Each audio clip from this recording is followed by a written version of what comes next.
Buenas noches, amigos que nos siguen diariamente aquí en Desafío.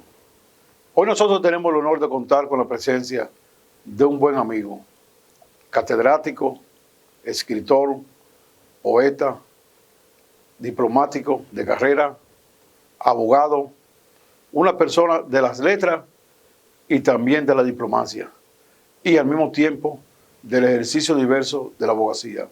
Está con nosotros el doctor Marino Berigüete. Buenas noches, Marino. Buenas noches, Bueno. Adriano. Qué placer estar aquí. Digo un placer porque siempre veo los programas que hace y a veces, por coincidencia, es un amigo colectivo común entre nosotros y los temas también que aborda en este programa en la noche, desafíos, que son varios los desafíos que hay ahora mismo en el siglo XXI y más también en el país. El país cada vez que salta un desafío entra otro. Y esa es la vida. Bueno, para mí es un honor porque a nosotros nos une mucho la literatura, vamos a decir así, que la literatura más que un trabajo es algo que lo hacemos por amor, por deseo. Bueno, entendemos que es una buena vía de comunicación y de expresar lo que creemos. Y venimos del mismo partido, estamos ahora en el mismo partido. Yo me he sentido orgulloso y muy contento con tu ejercicio de la diplomacia porque has representado bien el país en los lugares donde he estado, y eso es importante para uno y para los dominicanos, saberse que quien está allá en representación de la nacionalidad lo hace bien, como tú lo has hecho, y se lo he dicho a muchos amigos comunes, de manera que para mí es un gran honor. Yo quiero aprovechar, Marino, te entregaré este adelante y antes del programa te entregaré otro, este libro que, de los varios libros que he escrito, este libro de poesía, que se llama En Tiempo Caracoles. En Tiempo Caracoles es porque es dedicado a Camaño, un libro que lo hice yo estando a los 12 años todavía, y es un libro que te contaba que cuando Balaguer me nombra a mí en el Banco Agrícola, otro amigo común me dice a mí, entrégale el libro para que no vengan a decirle que tú estás escribiendo el libro en contra de él, ahí mismo nombrándote. Yo le entrego el libro a Balaguer y él se lo lleva. Yo le dije a él lo que era el libro. Un libro dedicado aquí a Camaño, a Neruda, a Víctor Jara, a Mamá Tingó. Ya el corte que a los 15 días Balaguer vuelve y me dice, pero mire, me leyeron el libro y yo a su edad y con lo que estaba pasando en esa época también lo hubiese escrito. Yo pensaba que Balaguer me iba a decir, ¿por qué escribiste eso? No, Balaguer dijo, eso es propio de esa época y propio de su edad. De manera que te entrego ese libro con mucho agrado. Muchas gracias, Adriano. Te prometo que no solamente lo voy a leer, sino que voy a escribir. Yo siempre he dicho que tú eres un sembrador. No solamente que siembras ideas, sino un sembrador del campo, un hombre que cree en el campo, que toda su vida ha luchado por que los desafíos del campo sean menos, vamos a decir, menos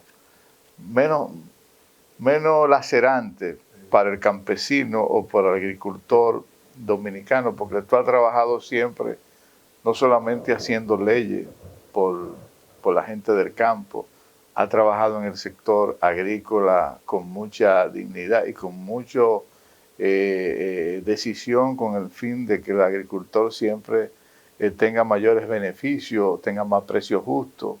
Grandes luchas hiciste en la época que era un antiguo dirigente del AMPA. Entonces tú eres no solamente un sembrador de palabras, sino también un sembrador de frutos. Por lo tanto, yo siempre he valorado tu trabajo literario, discreto, pero continuo. Que me enteré hoy de que la novela que Contigo Voy a la Gloria, que publiqué en aquellos años, a ti te tocó leerla, me tocó leerla, porque revisarla no es una novela que estaba hecha completa. Yo por eso te traje un libro mío que es sobre el campo, Muy bien. Es un libro que se llama Melissa y el árbol, un libro infantil. Y Sí. como a nosotros dos sí. nos une Sí, sí. la sureñidad, Sí. te traje un libro que se llama 13 cuentos supersticiosos del sur. Del sur, muy importante. Y Hablamos que tú hablabas que el realismo mágico lo tenemos ahí en el sur. en el sur. Sí. Y te traje 2 libros de Hostos, hechos Ya, por bueno. un gran amigo, que es Miguel Collado. Sí, muy bien. Tú sabes que yo también destaqué mucho, valoré mucho los trabajos que tú hiciste ayudando al hilo de tiempo, nuestro amigo Jacinto Peinado. Y te decía que en estos días que estoy reorganizando mi biblioteca, me encontré con uno que la portada es así, poco roja también, de esos que tú le ayudaste a editar, a construir, a conformar, porque había unos que eran como de artículos que tú lo lograste unificárselo en una obra ya coherente. Y eso estamos hablando nosotros casi 3 décadas ya. Sí, 3 décadas. Jacinto publicaba sus artículos, escribía en mayúsculas Y siempre. así mismo izquierdo. Así mismo. Sí, izquierdo y Así en mismo. mayúsculas. Y escribió una novela que siempre le he dicho a la familia que ojalá la puedan publicar. Y sus artículos, la manera como él pensaba y articulaba ideas. Uno de los últimos viajes que hizo Jacinto en vida, lo hizo a tu provincia, Elías Piña, y yo conservo esa foto. En esa época el Senado tenía una época diferente.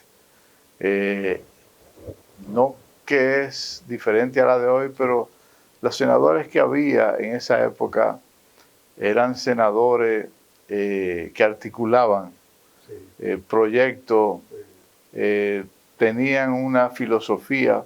Fíjate que de ahí salió Jacinto como candidato presidencial. No, y salió un presidente como Jorge Blanco, como Magluta. Entonces el Senado siempre ha sido, yo siempre he dicho que es una centrífuga donde se preparan los mejores hombres. Algunos se desvían, pero otros están ahí. Y creo que en el próximo proceso electoral, y mira que no vine a hablar de política, la sociedad tiene que poner el oído muy atinado, porque yo soy de lo que entiendo de que el Congreso requiere no una mayor sensibilidad, sino una mayor responsabilidad, porque veo con preocupación la República Dominicana por el rumbo que ha tomado en los últimos años, sea cierto o no sea verdad, cuando se ha abordado los temas, sobre todo en la Cámara de Diputados, sobre la narcopolítica. Es algo que debilita mucho las instituciones, pero no venimos a hablar hoy ¿Sabes qué, Marino? Que las 2 leyes que se hicieron, la de partidos políticos, agrupaciones electorales y también la de lo que es ya la parte directamente electoral, se intentó poner algunos controles. Por ejemplo, se colocó ahí el monto que podía gastar un candidato, se colocaban muchas cosas, pero todo se violó. Entonces yo creo que ojalá ya que van a revisar la ley, revisen para que no gane el que tenga más dinero, ni gane el que haga más trampa, sino gane el que tenga, como tú dices, conceptualice con la sociedad y con el pueblo. Mira, la democracia, se lo digo a mis estudiantes de ciencia política en la UNF, la democracia se construye en el día a día. El día a día es que construye la democracia. La democracia, si ahora mismo Platón despierta y lo invitan al Senado, él le va a decir, esto no es democracia, la democracia es cuando el pueblo elige. Y la democracia que tenemos hoy no es que es mala, porque hoy podemos decir todo lo que queremos, pero no es perfecta.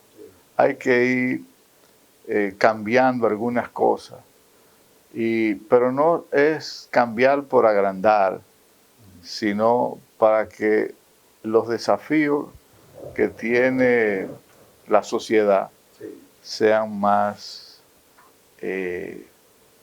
tangibles, que las instituciones sean más permanentes. Yo soy de lo que creo, por ejemplo, que el Estado de hoy tenemos que cambiarlo. Tenemos que cambiar la nueva forma de ver el Estado de hoy. Y sobre esos dos temas te voy a hablar en el día de hoy, que nos toca hablar sobre el tema haitiano. Yo quería decir, Marino, antes de entrar al tema, que nuestros amigos televidentes sepan que hemos hecho un preámbulo de literatura, una política general, pero yo quise invitar a Marino aquí porque por su formación académica, por su ejercicio, tanto en la parte directamente ya universitaria, como en su vida privada a nivel de abogado, a nivel diplomático de carrera, Marino puede aportarnos mucho a nosotros para ver un poco la visión de Haití. Y yo quiero decir que para que sepamos, como Marino no le gusta ir mucho a televisión, sino escribe y cosas, sepan que esta persona, amiga mía que está aquí, yo le he invitado porque con este currículo que tiene, nosotros podemos saber que quien nos va a dar una opinión con respecto a varios temas, como el tema haitiano, tiene el background necesario para eso. Ustedes saben ya que yo le he dicho que es abogado, que es un embajador de carrera, tiene máster en ciencia política en la UNFU, tiene máster en relaciones internacionales en la UNFU, tiene posgrado en procedimiento civil en la UA.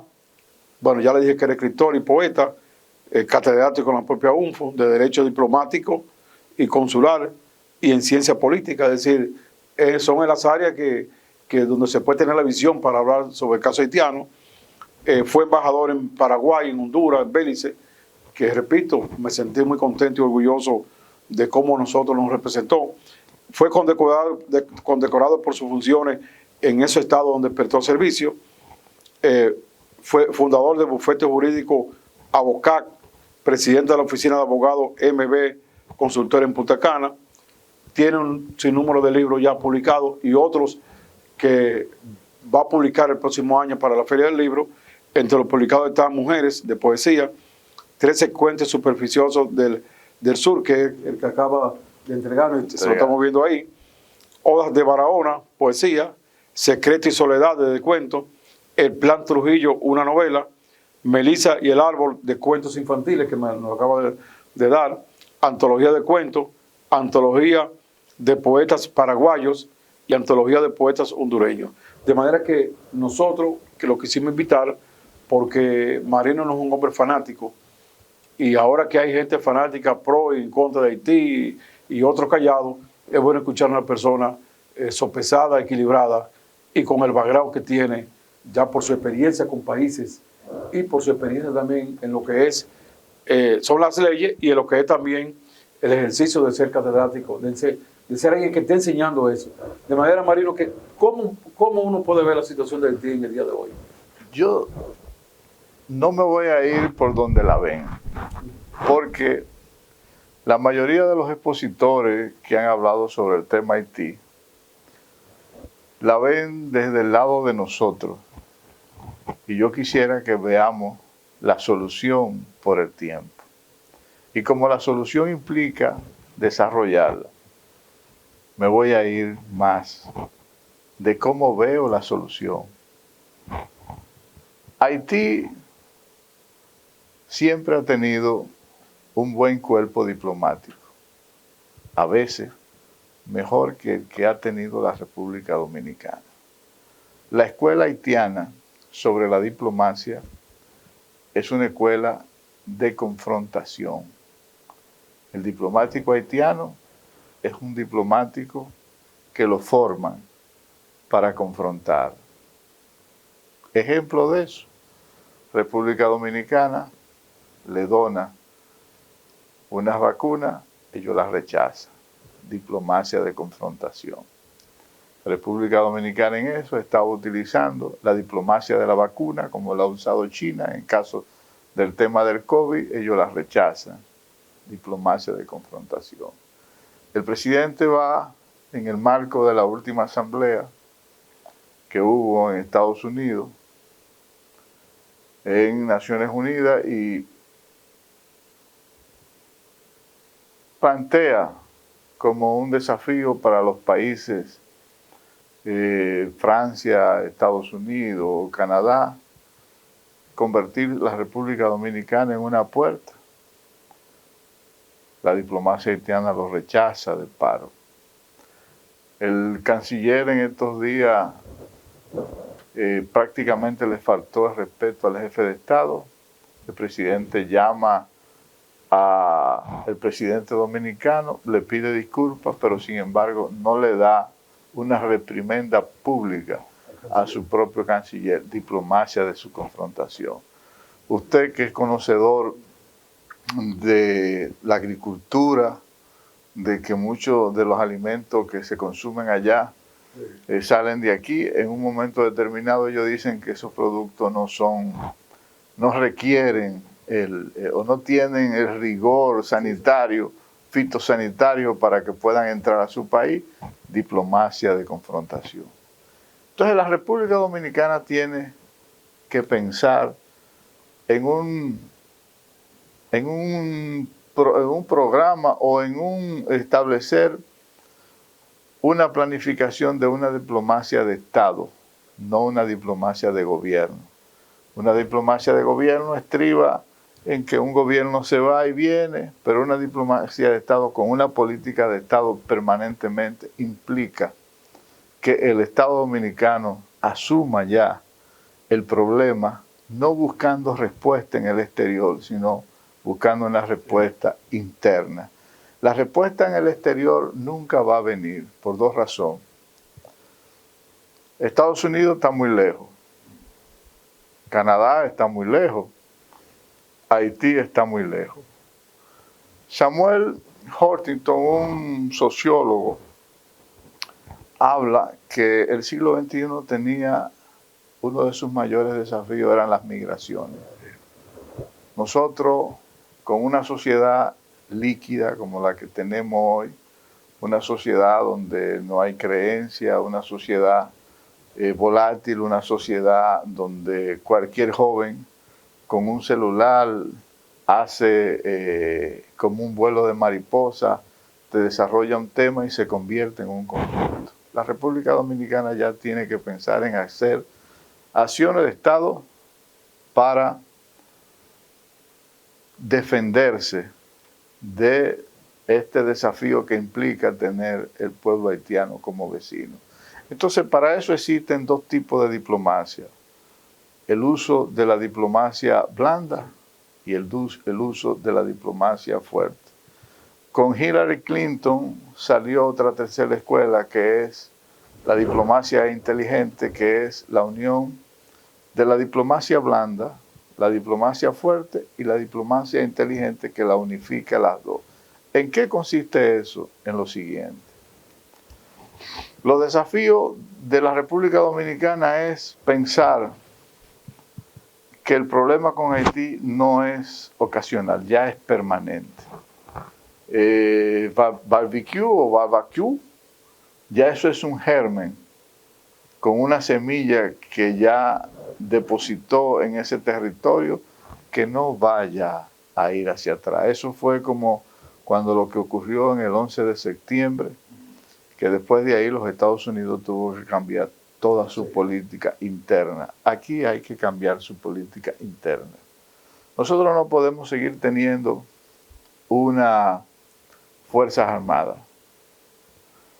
Tú me dices, bueno, es una solución radical, sí. Nosotros, el día que podamos tener algún tipo de escaramuza o de intento de una posible guerra o un posible éxodo, ¿dónde lo vamos a tener? ¿En la capital? No, lo vamos a tener en la frontera. En otros países donde no existe ejército, como lo he visto en Costa Rica, existe lo que se llama el ejército fronterizo.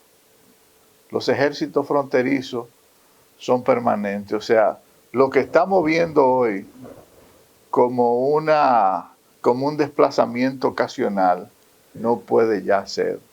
Nosotros tenemos que tener un ejército fronterizo ya permanente, con un cuartel general cada 50 o 60 kilómetros con una cantidad de gente, porque se ha comprobado que lo que detiene, tú que eres un hombre de frontera, como yo, que aunque soy del sur, soy un hombre de frontera porque he caminado a la frontera. La frontera, cuando son deprimidas, ¿qué hace? Se desplazan hacia la capital. Entonces hay ausencia poblacional. ¿Y qué hace la otra población que es mayor? Se desplaza.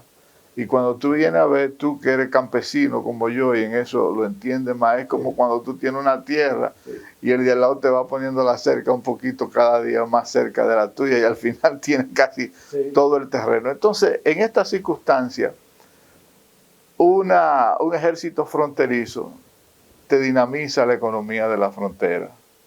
Te la dinamiza porque si tú a esos 12,000 hombres, supongamos que tú digas, bueno, mira, en vez de 12,000 vamos a tener 8,000 hombres en la frontera permanentemente. Tú dices, vamos a hacer una política de Estado, vamos a construirle viviendas a ese ejército en cada sitio.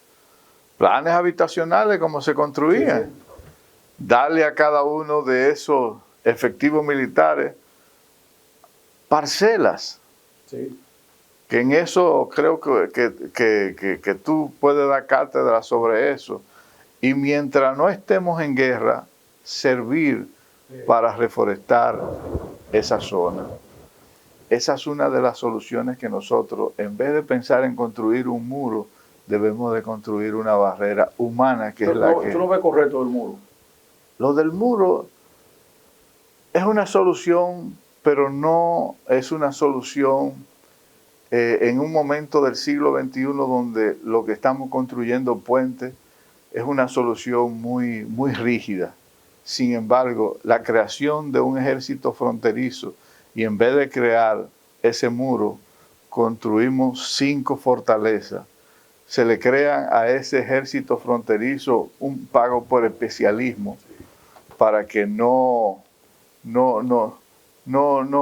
brinquen las leyes, o para evitar, porque un miembro del ejército que tenga su colegio, sus hijos, sus buenos hospitales, su supermercado,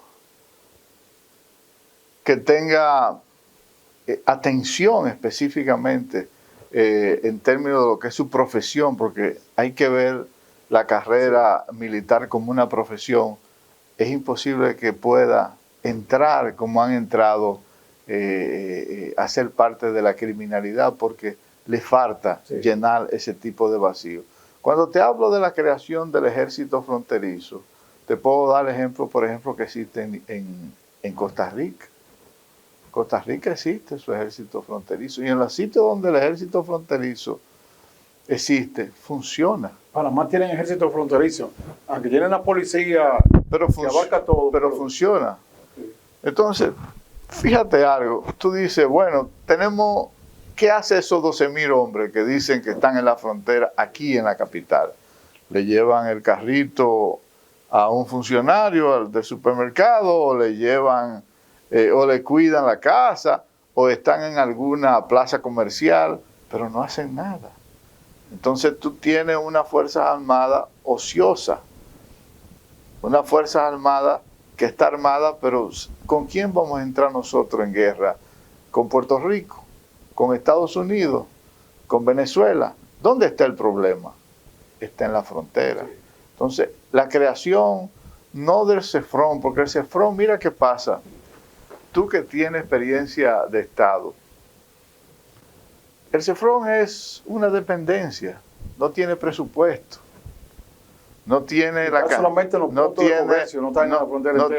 cantidad de gente. Entonces, sin embargo, el ejército fronterizo te sirve. Estamos hablando de diplomacia dura, esa es una. La otra parte de diplomacia dura es la dirección de migración, llevarla al ministerio. No puede ser que migración siga siendo un departamentico. No tiene presupuesto ni tiene personal. Las grandes guerras son ahora migratorias y drogas.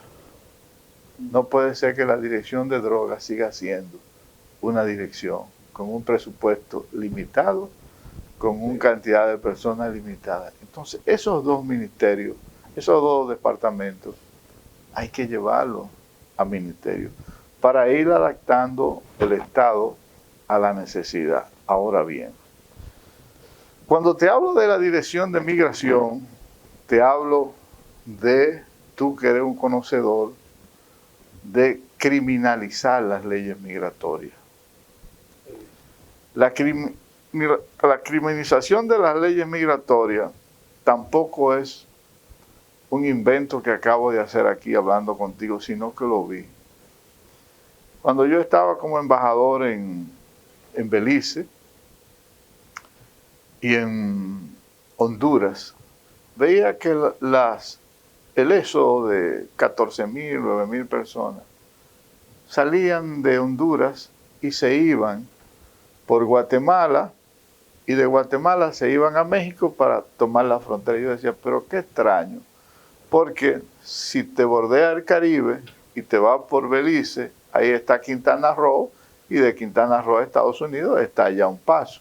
Me dice, no, es que aquí Belice, al ser una de las islas inglesas, las migraciones son penalizadas, y si agarran uno en uno de esos bosques o en la frontera, tiene entre 8 a 12 meses de prisión y ellos no lo cruzan. Eso hace Francia. Francia agarra un ilegal y primero lo pone a pasar trabajo en la cárcel. Entonces, y eso no es una propuesta,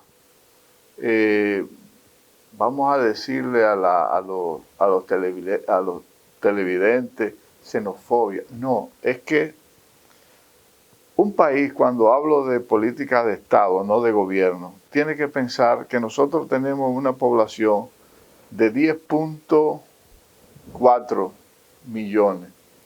Recibimos una población en condiciones normales de 6 a 5 millones de turistas. Estamos hablando entre 16 a 17 mil.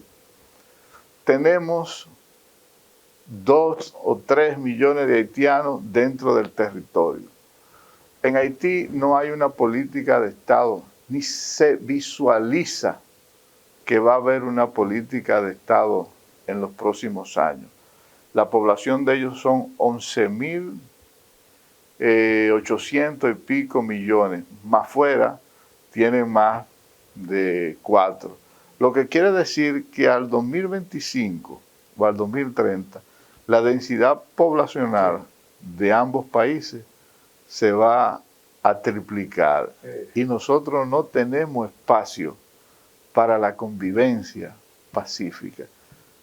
Hay un libro que escribí en un ensayo que decía en esa época que la República Dominicana y Haití llegará un momento que iban a pelear por una lata de agua. Al parecer, cada día se está acercando la escasez.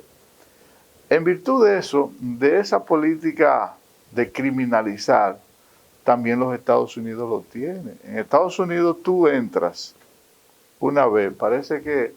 Vamos a una pausa y entonces retornamos ahora con el abogado, catedrático, escritor, poeta, diplomático y amigo, el doctor Marino Collante. Marino Berigüete. Ese otro. Tengo tu amigo Marino Collante en la mente ahí. Valga el saludo en nombre de los dos. Así es. Marino Berigüete, que sí es sureño y Collante es cibaeño.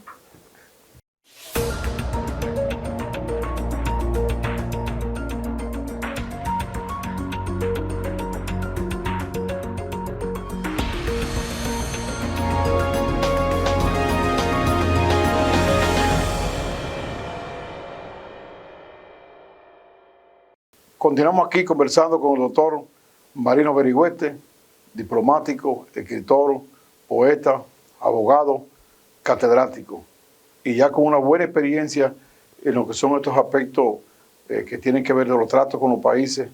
Por eso nos ha estado hablando de propuestas nuevas en cuanto al enfoque que debe ser República Dominicana con Haití. Para seguir en el tema que te iba a hablar de cómo trata Estados Unidos, debo darte este libro que dije que Este es otro libro de poemas que Ajá. ese tiene dibujo que lo hizo nuestra querida hija Natalie, que es la que lo está grabando. Es muy, y también, aparte, muy inteligente. aunque estudia medicina, le gusta el arte. Pero muy bien. Sí. Mira, como el tiempo es tan corto, Este es un primer programa que vamos a hacer. Es un primer programa. La gente conoce de las leyes norteamericanas que también están penalizadas. Una gente que cometa un crimen y luego de que cumple su condena, lo traen a su país. Si vuelve otra vez a ese país, le ponen entre 20 y 30 años de prisión, sin salida. Pero vámonos a irnos a la diplomacia blanda. La diplomacia blanda está en la diplomacia de colaboración, la diplomacia cultural, y me voy a ir rápidamente a eso. Por ejemplo, nosotros tenemos, y te voy a dar a ti donde te duele, nosotros tenemos 2 escuelas que prácticamente tienen muy buena escuela en agricultura. La UAS y la UNF. Tienen 2 buenas escuelas. ¿Por qué no firmar un acuerdo con el pueblo haitiano y formarle becado 200 o 250 agricultores? Firmar con la escuela agrícola que existe en Honduras, que es la escuela Zamorano, que tiene la experiencia y el expertise para hacer un instituto agrícola en Haití, porque si la población es cierto que se va a multiplicar, y tenemos la misma tierra o menos, los alimentos, esa tierra que según la historia del Caribe, hablaba que Haití era uno de los países, era el Nueva York de América Latina. O sea, la economía haitiana era una economía sólida. La tierra es como me decía tu compadre, mi compadre Johnny John, es como el corazón, que es noble. La tierra, si tú le das tratamiento, si la acaricia, se reconstruye. Si le da agua, se reconstruye. ¿Por qué no formalizar ese tipo de acuerdos? ¿Por qué no formalizar acuerdos culturales? La cultura es lo que sirve a 2 países que en un momento determinado han tenido una relación no muy agradable. La cultura ha servido para no solamente lubricar, sino relajarla entre 2 países. Tú nunca has visto un concierto, aunque yo sí ahora lo veo en Bávaro, pero un intercambio cultural de conciertos entre Haití y la República Dominicana. Tenemos pocos acuerdos. Incluso, Marino, déjame decirte que yo logré que el Comité Olímpico Dominicano con Luisín y el Comité Olímpico Haitiano, amigo de Luisín, hicimos muchos intercambios. Son de los pocos que han hecho. Bueno, hemos hecho allá. Nosotros fuimos a Haití, por ejemplo, yo fui con un equipo y nos hicieron una exhibición. Ellos vinieron a República Dominicana 2 veces, uno antes del terremoto de 2010 y luego lo hicimos. Y déjame decirte que a partir de ahí hemos quedado con una relación. Por ejemplo, Edmond Suplice, que era la senadora de aquella época, fue vicepresidenta del Senado. Hoy es la presidenta del partido La Fusión, que representa la Internacional Socialista. Cuando hay fiesta en el Peña, yo lo invito y viene. Y cuando hay una actividad, hemos seguido con las relaciones. Incluso cuando vino el cólera, hubo algunos conflictos inicialmente. Y por la relación de nosotros, logramos bajar los conflictos. Y el hospital de Piña sirvió para ayudar mucho ese problema del cólera. Decía Colin Powell, cuando Bush quería quitar dentro de la diplomacia cultural las becas a los estudiantes, decía, no se puede quitar, porque cada estudiante que viene aquí, estudia, y se va luego graduado a trabajar a su país, es un embajador que tiene los Estados Unidos, porque le toma amor. Entonces yo creo que no solamente hay que hacer una diplomacia dura, sino que hay que hacer uso de una diplomacia blanda, pero permanente.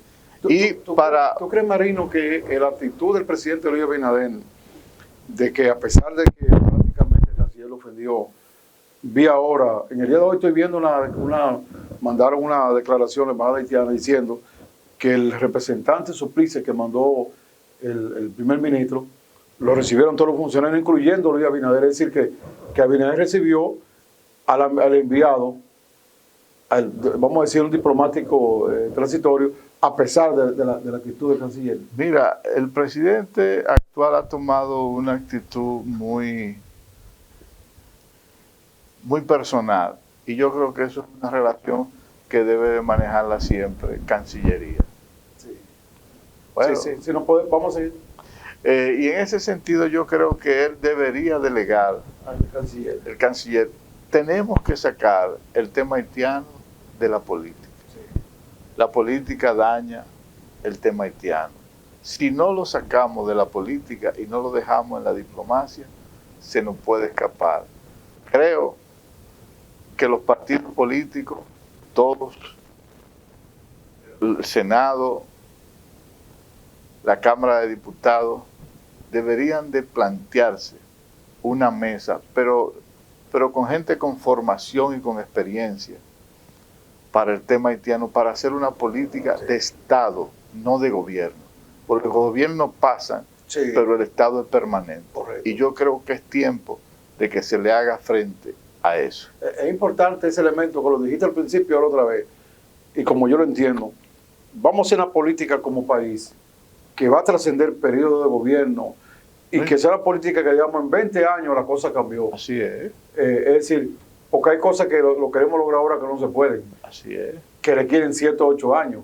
Es decir, que hagamos una política frente a Haití, ya con el plazo que corresponda cada objetivo que tenemos. ¿O tú crees, por ejemplo, que la política que quería hacer Trump cuando llegó en la política, su política como jefe de Estado, en su política exterior, había algunas que él pudo, otras no pudo, porque había una política de Estado establecida, y algo que se llama el establishment de Estados Unidos no le permitía brincar, aunque tuviera una posición diferente a lo que estaba ya planificado en eso. Y yo creo que es tiempo de que el pueblo dominicano entienda que Haití primero es el segundo socio comercial de la República Dominicana, que es una farsa que nosotros podemos vivir de espalda a ese país. Eso no es verdad, eso es mentira. Segundo, ahí hay que nombrar diplomáticos de carrera, no empresarios.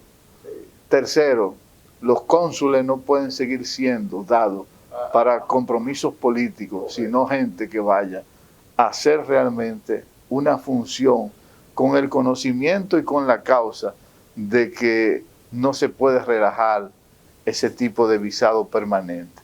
Nos quedamos con el tema migratorio, nos quedamos con la política de Estado sobre droga y nos quedamos sobre algunos temas. Yo espero que en otro momento lo podamos desarrollar. Muy agradecido por estar con contigo. tu anuencia, Marino, vamos a ver si quizá el viernes o la semana que seguimos con el programa, porque como ustedes vieron, solamente fue una parte. El mismo Marino habló al final de varios aspectos que se nos quedaron, porque estamos hablando con un hombre que, aunque es político, tiene por delante, está hablando de la diplomacia, de lo que corresponde, de las cosas que debe hacerse, perjudíqueme a mí en lo individual o no, sino lo que le corresponde y le conviene al país. De manera que yo nos comprometemos nosotros a seguir la otra parte en un programa ya en los próximos días nuevamente. Muchas gracias, Marino. Gracias a ti, y yo espero ser un invitado permanente. Y yo espero disfrutar de esos libros que tú vas a llevar allá a la feria, pienso yo, para nosotros seguir disfrutando de tus creaciones y de tu experiencia, porque pienso que ahora los libros que tú escribas van a estar influidos con tu experiencia de lo que has vivido en el extranjero, sobre todo allá en Sudamérica, en Centroamérica. Así es, son libros más sopesados, con mayor investigación y con mayor nivel de conciencia de la escritura. De manera que busquemos los libros de Marino para que disfrutemos de un hombre dedicado a las letras, un hombre con sus venas de la creación, y un sureño como yo, que estamos siempre viviendo ese realismo mágico, las cosas que no se ven y no se creen, pero existen. Así es. Bueno, muchas gracias. Ha estado con nosotros aquí en Desafío nuestro buen amigo Marino Berigüete, diplomático de carrera, abogado en ejercicio, catedrático, poeta, escritor, Dentro del escritor hay que decir que es ensayista, narrador también, de manera que hemos tocado el tema haitiano solo en un aspecto, en el aspecto de cómo debe enfocarse la República Dominicana, visto, como dice él, desde allá para acá, de manera que nosotros no improvisemos, sino que nos hagamos los plazos como debe ser desde el punto de vista del Estado. De manera que muchas gracias, Marino, Gracias. y será entonces hasta la próxima con otro programa tan importante. Vamos ahora a ver los comentarios siempre profundos del amigo licenciado Aristipo Vidal.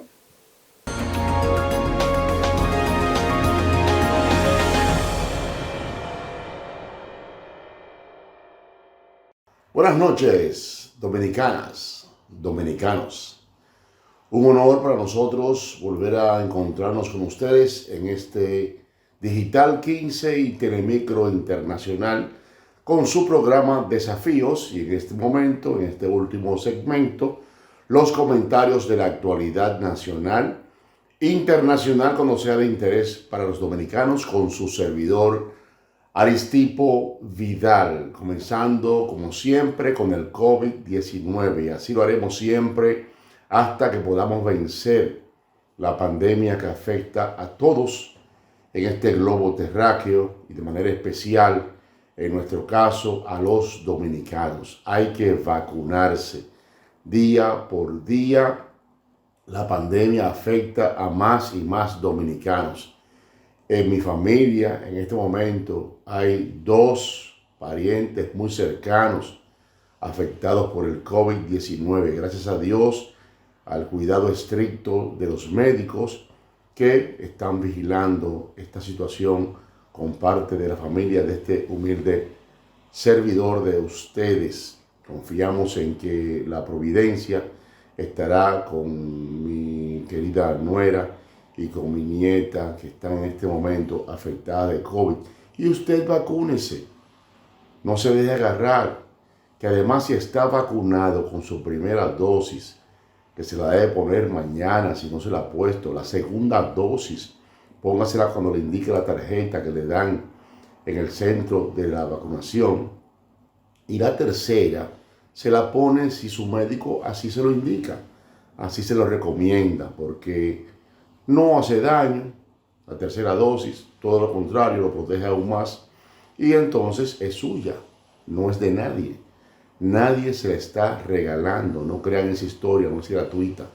La vacuna usted la paga cuando paga impuestos y usted vive eternamente pagando impuestos cada vez que compra lo que sea que compre y que paga impuestos, que es casi todo en nuestro país. Vacúnese. Igualmente cuídese de la influenza, la gripe malísima que también mata gente, y también del dengue que transmite el mosquito que usted deja que se críe en su patio o en su callejón o en su jardincito o hasta en su sala cuando usted deja agua en envases como tarros, como floreos. Ahí se forma el mosquito, el Aedes aegypti, que se forma en agua limpia, no es en agua sucia. Así pues que vamos a cuidarnos de la pandemia de COVID-19, cuidémonos del dengue y cuidémonos también de la influenza. Amigas y amigos, cuando estamos aún esperando, vemos todos los días la prensa, aunque estemos como estamos en este momento fuera del país, en Estados Unidos, vemos nuestros diarios a través del internet constantemente y no hemos visto que las autoridades hayan dado cuenta de la supuesta investigación que ya tiene más de 15 días sobre las fotos que se subieron en ocasión del fallecimiento, de la muerte del doctor Reinaldo Pared. Lo vamos a exigir porque en el caso de este servidor y del productor general Adriano Sánchez Rojas, éramos muy cercanos con el doctor Reinaldo Pared y no permitiremos que quede impune el delito de subir estas fotos de su situación.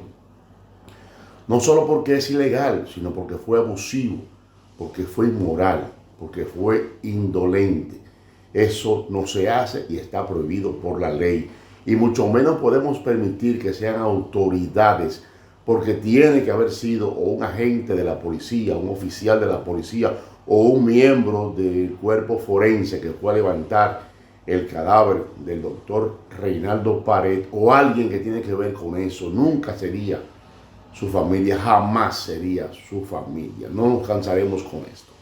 Amigas y amigos, qué ridículo ha hecho el ministro de Interior y Policía, y con él el propio director de la Policía Nacional, afirmando que la delincuencia ha bajado en un 40, en un 70 y hasta en un 100%. Y hasta en un 100%. Pero señor ministro, usted es un hombre mayor, una persona de edad, de mucha experiencia política y hasta gubernamental o estatal, porque usted fue mucho tiempo legislador, entre ellos senador y hasta presidente del Senado de la República. ¿Cómo usted le viene a este país con que ha desaparecido la delincuencia? Como usted habla de 100%, ya no hay delincuencia en la República Dominicana, pero agrega más barrios, agrega más provincias al famoso programa de País Tranquilo. Oh, pero venga acá.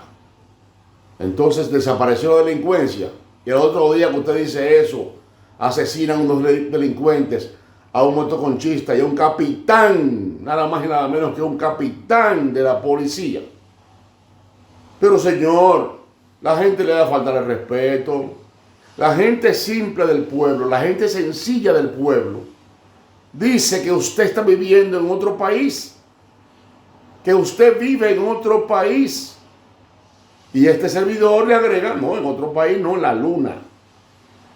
Debe ser en la luna. Tanto usted como el director de la policía que hacen tales afirmaciones. No es verdad que han controlado la delincuencia y la criminalidad y la violencia en la República Dominicana. No es verdad. Vamos a crear, si usted quiere hacerlo, si es verdad que usted y su gobierno, que preside el licenciado Luis Abinader, quieren acabar con eso, es un plan a largo plazo, con medidas de corto plazo, de aplicación inmediata, medidas que darán fruto a mediano plazo y finalmente a largo plazo, 10 o 15 años, pero hay que comenzar ya cultivando en el niño, en el jovencito, una cultura diferente a la cultura de violencia, a la cultura de delincuencia y de criminalidad. Es así. No es con programitas de recoger pistolitas ilegales, chilenas y ¿cómo se llaman las otras que preparan los muchachos en los barrios? No, no, es con un programa serio, de largo plazo y dejar de quejarse, porque ya ustedes tienen gobernando 1 año y 3 meses que se cumplen esta misma semana. Vamos a dejar la politiquería.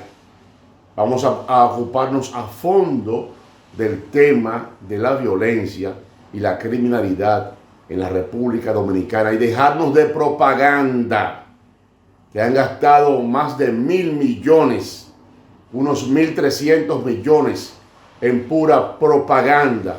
Usted pone una emisora, pone un canal de televisión cualquiera y le salen los ministerios hablando de qué han hecho y que han virado y han volteado y que han construido y han hecho lo que no han hecho. Y así, señores, no vamos a llegar a ninguna parte, a ninguna parte.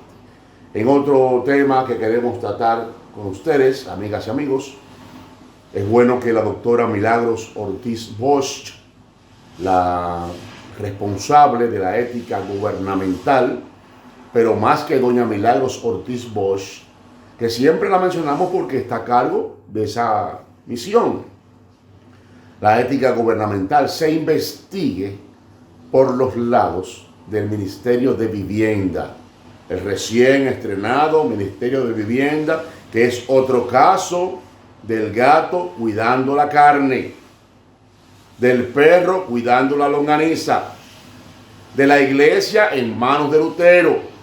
¿Por qué? Porque el ministro es un constructor de viviendas.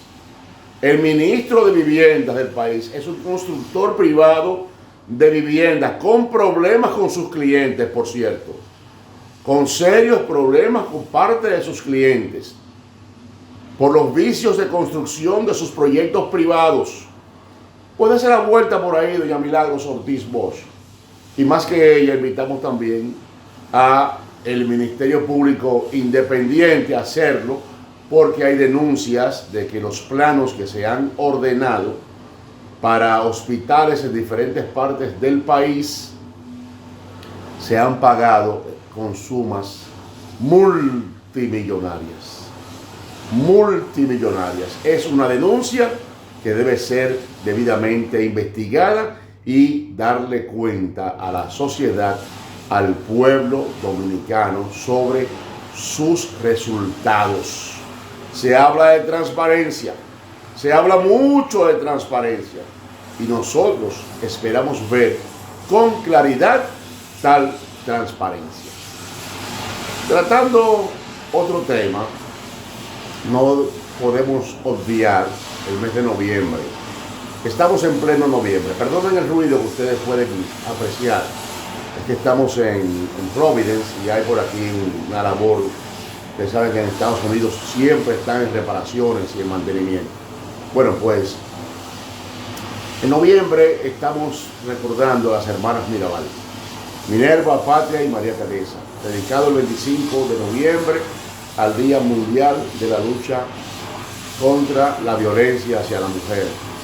Agregamos en desafíos violencia cero, no seamos violentos. Pidámosle siempre a Dios la paciencia y la fuerza para no ser violentos. Contemos hasta 10. Alejémonos, si es el caso, de que la presencia de la persona que queremos agredir nos pueda provocar la acción. Alejémonos, vayámonos lejos. 2, 3, 4, 5 kilómetros, no importa. Pero nunca recurramos a violencia y mucho menos contra la mujer. No solamente en noviembre, todo el año. Todo el año. Amigas y amigos, les decíamos ayer, anoche más bien, que en la mañana o desde la mañana del lunes pasado, de ayer, el Comité Político de la Oposición, el Partido de la Liberación Dominicana, PLD, se reunió y entre otras cosas tomó el acuerdo de escoger su candidato presidencial para el año 2024 en octubre del año que viene. ¿Qué significa eso? Bueno, miren, la ley actual, la ley electoral actual, que va lógicamente a ser sometida a estudio de parte de la Junta y luego de parte de los congresistas del país, de los legisladores, o sea, del Congreso Nacional, los que hacen las leyes, los que modifican las leyes, establece que el candidato de cada partido se escoge simultáneamente antes de las elecciones, el año previo electoral del año, en este caso del año 23, pero el PLD lo va a hacer en el 22. Y yo lo voy a explicar por qué, en lo que la ley se arregla. Pero también el PLD está obligado a respetar la ley vigente. Resulta que el partido de gobierno tiene su candidato. Podrá haber 4 o 5 aspirantes más, pero nadie puede dudar de que el candidato del partido de gobierno lo es el propio presidente de la República, que tiene toda la ventaja del mundo para hacer campaña. Fíjense que él sale desde los viernes a las provincias. Viernes, sábado y domingo está en las provincias. Y eso es campaña electoral mezclada con labor gubernamental. Esa es la ventaja del que está en el poder. Esa es la ventaja del que está en el poder y es inevitable. Y es inevitable, pero tenga campaña. Nadie lo puede discutir.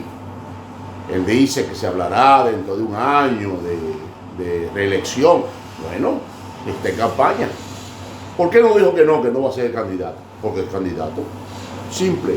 No dice que no va a ser candidato porque es candidato. Y con él no habrá quien lo venza, ni Ramón Albuquerque, ni David Collado, ni Paliza, ni Fulcar, ninguno lo va a poder vencer. Eso no es verdad. A un presidente en ejercicio, en su partido, no lo vence nadie.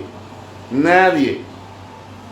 Bien, pues en el caso de otro partido, con otro expresidente, partido pequeño, minúsculo, pero con un expresidente de 3 periodos, y me refiero al doctor Leonel Fernández, todo el mundo sabe que es candidato. Todo el mundo sabe que el doctor Leonel Fernández tiene en su cédula, al igual que el doctor Balaguer, en su tiempo, en donde dice ocupación, es candidato a la presidencia de la República. Esa es su ocupación. Si él no es candidato, no vive. No vive. Y yo le recomiendo a él que prepare a su hijo, Omar, que lo entrene, que lo adiestre como debe ser. La palabra adiestrar no viene de que sea no sea un ser humano, es de adiestramiento. Y todo el mundo sabe que al hombre también se le adiestra en diferentes cosas, y en este caso en la política.